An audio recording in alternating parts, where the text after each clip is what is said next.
Hey, Geos406 students. Okay, thanks for sticking with me through this long lecture and module introduction.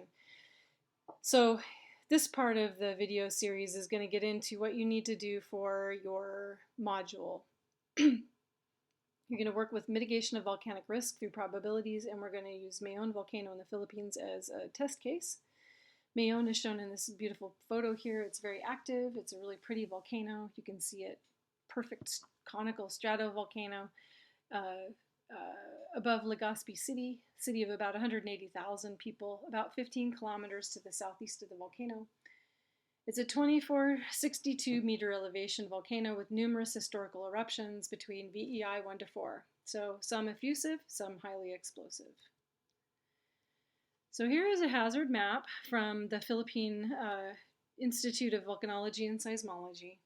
It shows the Mayon volcano lahar hazards, but also some other hazards as well. So mostly focused on lahars. It shows the exclusion zone, so that would be areas that are additionally susceptible to pyroclastic flows and other hazards. So Mayon's frequent eruptions often impact people living around the base of the volcano.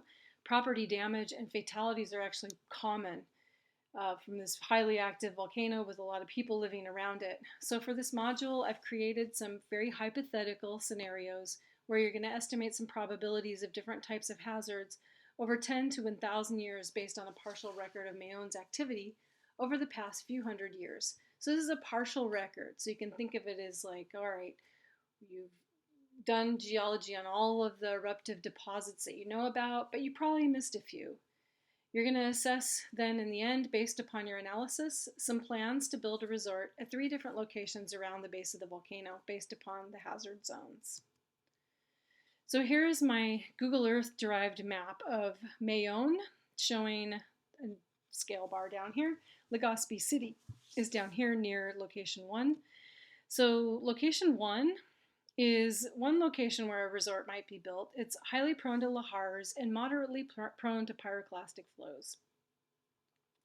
Location 2 is another location where that might be a consideration to build a resort property. It's highly prone to pyroclastic flows, but only moderately prone to lahars.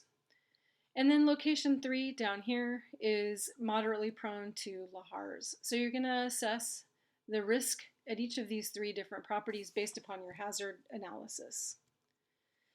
So in your Word document that explains your homework assignment in detail, you're going to be given this table. It's one that I compiled based upon some publications about Mayon volcano.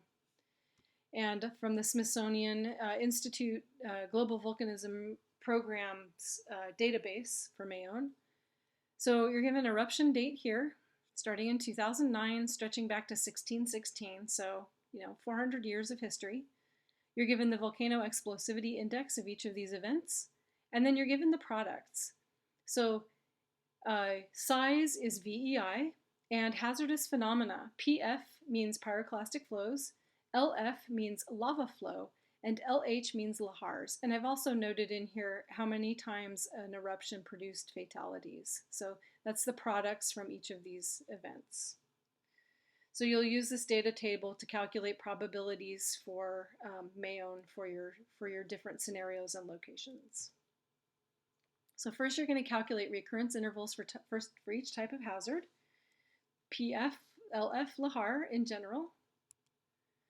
Then you're going to use Poisson's equation to estimate probabilities of each hazard happening in different probability evaluation years, 10, 50, 100, 500, and 1,000 years.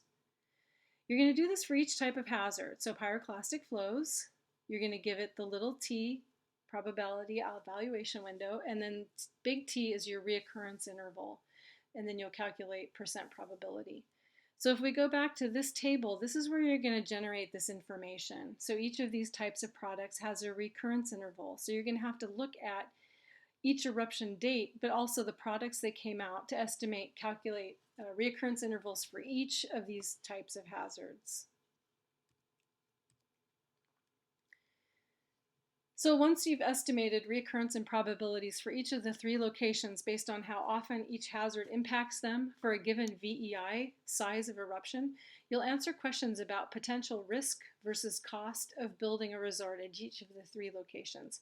And I'm going to play insurance agent here, and I'm going to say, all right, your insurance rates are going to scale with risk. So low risk situations are going to have a lower cost for your insurance. High risk situations, there's going to be huge surcharges on insurance because it's more likely you're going to lose your property due to a volcanic eruption. So I'm going to give you the lahar hazard map here. You're going to use this information to help you figure out some of the hazards associated with your hypothetical eruption scenarios, and you're also going to use it to look for places where you might build a resort that are actually relatively risk-free. Okay, so in summary, this is a pretty self-contained module. All of the information that you need is in the PowerPoint file and in the Word document that's in your Blackboard course materials folder for this module. So first, read the PowerPoint file that explains the assignment in detail. You don't have to go back through the whole lecture materials if you already watched all the videos, but just read the assignment part in detail. Next, read the associated Word document in detail because that'll explain what you're asked to do to complete your homework. And as you work through the probability calculations, don't hesitate to ask me if you have any questions. All right, have fun.